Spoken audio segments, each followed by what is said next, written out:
Hi ECC, we're here with part 2 of our series on spiritual gifts. In part 1 we looked at what are spiritual gifts and what is the purpose of spiritual gifts. And in this episode we're going to answer the question, how do I discover my spiritual gifts? So guys, let's think about that. How does one know what their spiritual gifts are? Well, in our previous episode we talked about the purpose of the gifts being to build up the body. The Apostle Paul says in 1 Corinthians chapter 12, verse 7, to each is given the manifestation of the Spirit for the common good. Mm-hmm. So when we understand that the gifts are primarily about doing good to others in the church, to build them up in Christ, encourage them, edify them, then probably the best way to discover your spiritual gifts is to, one, be a part of a local church, a member, and then two, get to know the people, see where the needs are, where there's need for building up, and just give yourself to helping people. Yeah, so instead of thinking about this in an individualistic way, what's my gift, reflecting on who I am, just look at the church, find a place to serve, and then as you serve in different places in the church, others will see and may affirm you, right? I think you're gifted in this area. You're really gifted. Oftentimes we don't have an accurate view of ourselves. Yeah. And when we live in community, others can affirm and confirm what we're gifted in and not gifted in. Yeah. That can be really helpful. Yeah, the fruit will just be obvious. Right? Yeah, but what about, I think a common way that people have thought about this is spiritual gifts tests, know. I've taken some of those tests. Yes, I have too. I have. Yeah, so any thoughts about these tests? I really have not found them very helpful. I'm kind of skeptical of them. They're a bit artificial, right? Scientific. Programmatic. Yeah, it's like taking a test, a scientific approach to tell you how the Spirit is working. And almost like a personality test. You don't really see Paul doing things like this in the Bible. You do this to discover your gift. Have I ever spoken in tongues? No. You don't have the gift of speaking in tongues.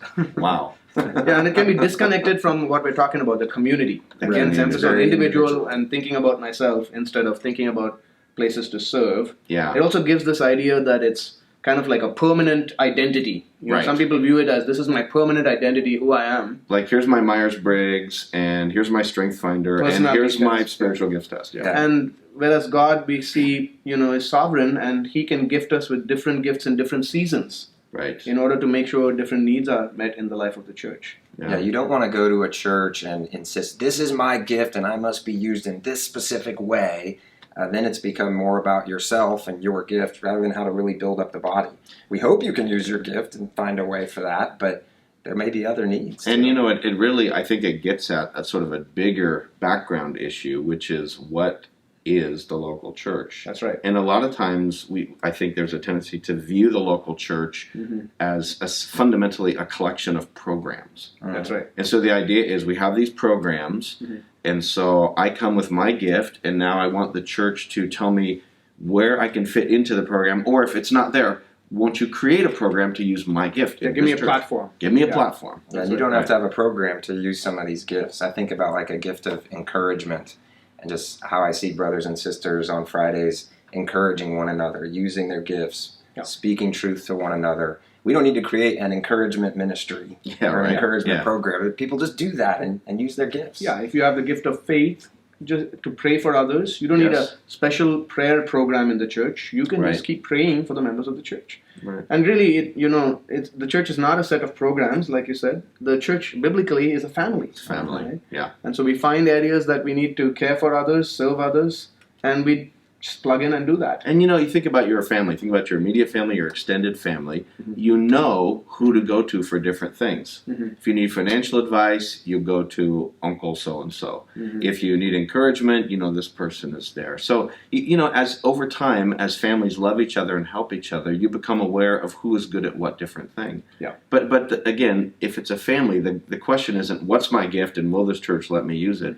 The question is, who has needs and how can I help them? And then the gifts just come out as the Spirit enables and empowers. Yeah, and sometimes, in God's grace, you might find yourself being used in places you never thought of. Right. I think of one of my close friends who was, has a PhD in Old Testament, and he was in a church as a member where there were a lot of others with teaching gifts, and he just said, I want to serve in this church. He saw a need in the nursery and in the small children classes and began to teach there.